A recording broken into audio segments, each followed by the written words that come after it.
Email ko. Express lang po. Yes! Ay, Tita Chris! Tita Chris! Mag-kiss ka sa future mother-in-law ko.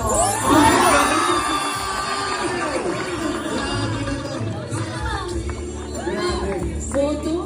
Grabe naman, in-announce na! I love you. Ano na? Ang laki ng pinanda mo. Wow!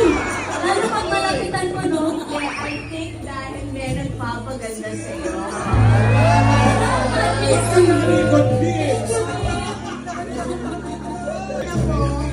Ako ang wardrobe niya. So nung nakita ko, ay, may letter R. Pinili ko pa ba? Pero ako, alam ko tinalita ni Baby yan eh. Kaya hindi Papa Mama. Wait, guest host next time. Ano Dapper Cats? Guess host na si Mama next time. Balik ka kayo sa trabaho niyo. Thank you,